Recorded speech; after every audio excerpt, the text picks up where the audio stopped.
Hi, it's Shelby from the Country Living Homestead. Today I'd like to talk a little bit about my American Bresse chicken breeding program, so stay tuned.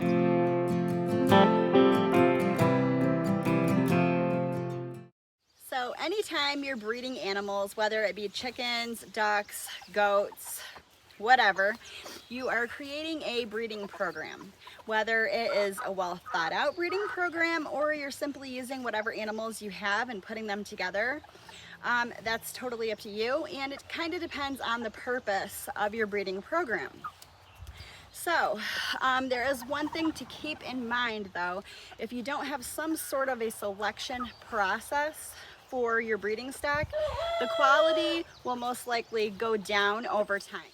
So the most important part of a breeding program, in my opinion, is starting with quality stock.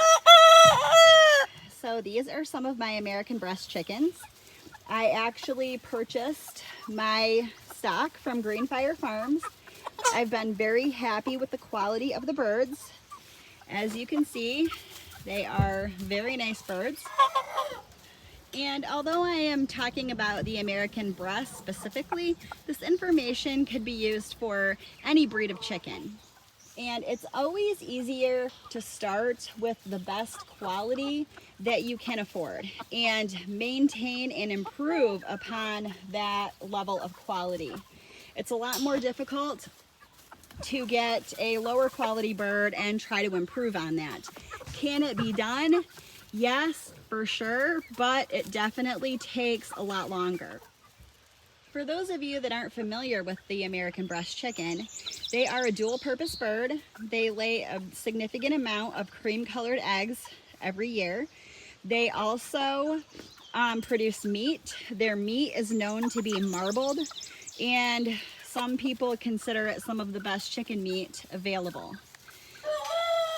So if I was going to only be able to have one bird on my homestead, it would absolutely be these guys, because they can provide my needs for both eggs and meat. Now, some of you may be wondering, how do you actually assess the quality of your breeding stock? Well, there are a couple of different ways you can do this. You could find a mentor, somebody very familiar with the breed, that could help you learn that process. But most chickens also have a standard of perfection. The Bresse also has a standard of perfection. And this is basically a standard very similar to what you would find for dogs, that basically outlines what these birds are supposed to be like.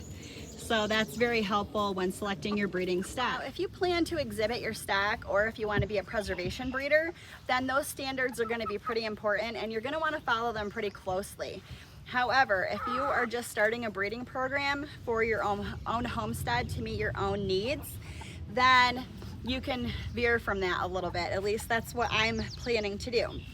I have my own ideas about what I'm looking for in these birds based on what I plan to do with them.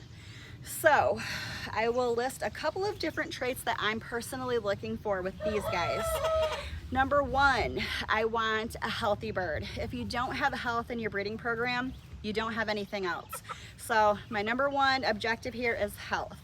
Two, I want a large, fast-growing bird. So I'm going to be selecting for larger birds that tend to grow faster than the others. Excuse me, I'm having a little bit of an allergy attack today, so please bear with me. So three, I'm looking for good temperament. I've just had this problem that I had to weed out in my Marantz flock, where I had 4 extremely aggressive roosters trying to basically kill me every day when I went into the chicken coop. Not a fun experience. So after about 4.5 months of dealing with that, I said enough's enough, and those roosters are no longer here. So I'm definitely going to be selecting for temperament. Temperament is a hereditary trait, so if I'm breeding mean roosters, I'm probably going to continue to get mean roosters. So that is a pretty big deal for me. Another thing, I'm looking for the purest white feathers I can get. This breed is known to have some black bleed through of feathers. I want to try to eliminate that as much as possible, so that's another thing I'm going to be selecting for. And of course, it can take some time for these things to be completely bred out, and you may never completely breed them out.